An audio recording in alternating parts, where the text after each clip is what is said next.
Salve, salve, galera! Chegamos à Sexta-feira Santa, Vamos ao trabalho, sim, questõezinhas para calibrar, para organizar, para maturar as informações sobre a teoria literária, para chegarmos bem mais longe. Vamos nessa, galera! Chegou a hora! Valeu, vamos lá, vamos lá! Chegamos ao item de número 1, né? Olha só. A obra de Guimarães Rosa é um desafio à narração convencional, porque os seus processos mais constantes pertencem à esfera do poético e do mítico. A afirmação acima do crítico Alfredo Bozzi, pela qual se admite que a linguagem do autor de Grande Sertão Veredas, pega a dica, ó. Falou em João Guimarães Rosa, aí você vai lembrar, opa, aqui é terceira fase moderna, tá? Aí você automaticamente observa logo a parada, que é um facilitador, ó. Terceira fase moderna. Aqui é a geração de 45, tá? Como é que é a produção desse autor? Ele tem uma prosa poética. Essa prosa poética é voltada para reflexão sobre a existência. Ela é fortemente filosófica. As suas narrativas combinam o espaço regional de Minas Gerais, terra natal do autor, com temas de cunho universal, como a vida, a morte, o destino, questões de cunho amoroso, enfim, as questões gerais do ser humano. O regionalismo deste autor é um regionalismo diferenciado. Se liga no papo. É um desafio para a narração convencional. Por quê? Porque a sua narração é uma narração experimental. Os seus processos mais constantes pertencem à esfera do poeta. Sim, professor. É porque ele escreve em prosa, mas ele usa diversas figuras de linguagem, usa figuras de som, que são comuns realmente ao texto poético. E mítico na esfera do mitológico, numa dimensão diferente, né? Numa dimensão que está mais próximo de uma condição metafísica, não é uma condição física, é metafísica, né? Então aí no plano do lendário. Bem, sobre Grande Sertão Veredas, obra-prima do autor, um grande sertão cheio de veredas é o sertão de Minas Gerais. Esse sertão, ele tem nascentes de rios, as veredas são nascentes. Trata-se, portanto, de um espaço geográfico bem situado. A grande questão é a capacidade que esse autor tem de transcender esse espaço geográfico bem situado. O sertão mineiro, ele ganha status de representação simbólica do universo, do cosmos, uma vez que os sertanejos, aqueles indivíduos ali daquele espaço, eles experimentam situações existenciais que poderiam ser experimentadas em qualquer lugar do planeta. Então, com base nisso, vamos lá. Letra A.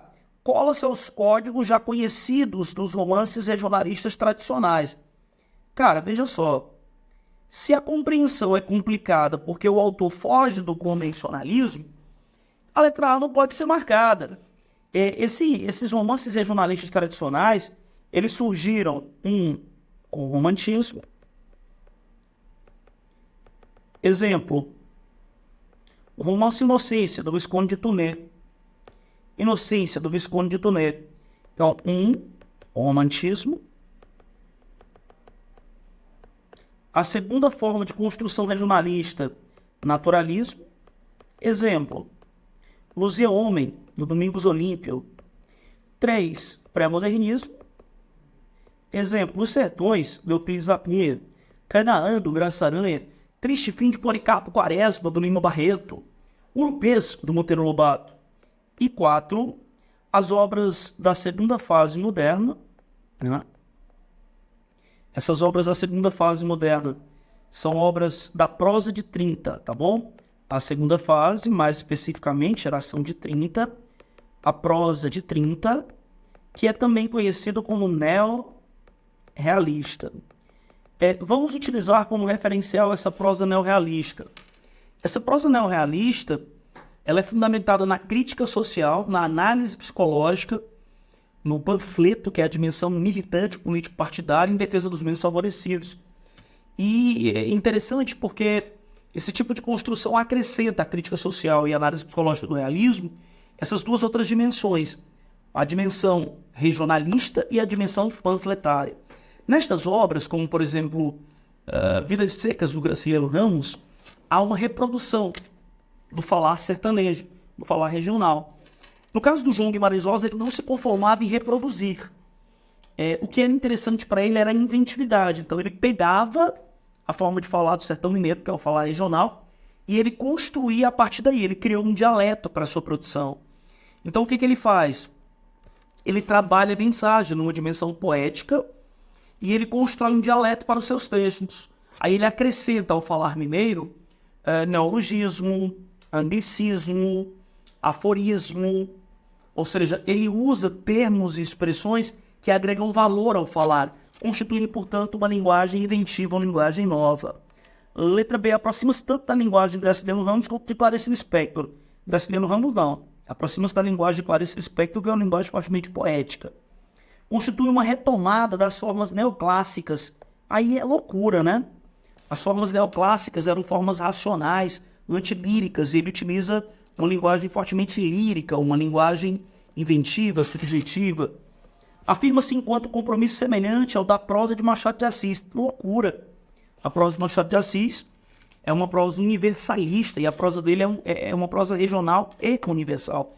É do regional para o universal. A linguagem de Machado de Assis era uma linguagem culta, uma linguagem erudita. A linguagem do João Guimarães Rosa é inventiva. E a letra E dilui as fronteiras já estabelecidas entre um discurso prosaico, ou seja, entre um discurso da prosa e a dimensão poética. Por isso que nós classificamos como prosa poética, que seria um experimentalismo estético. Ele dilui o que seria característico da linguagem da prosa, que é a linguagem narrativa, que conta uma história, aproximando a linguagem de seus textos uma linguagem do poema, pela presença de figuras de linguagem. A resposta, portanto, letra E. Valeu, galera!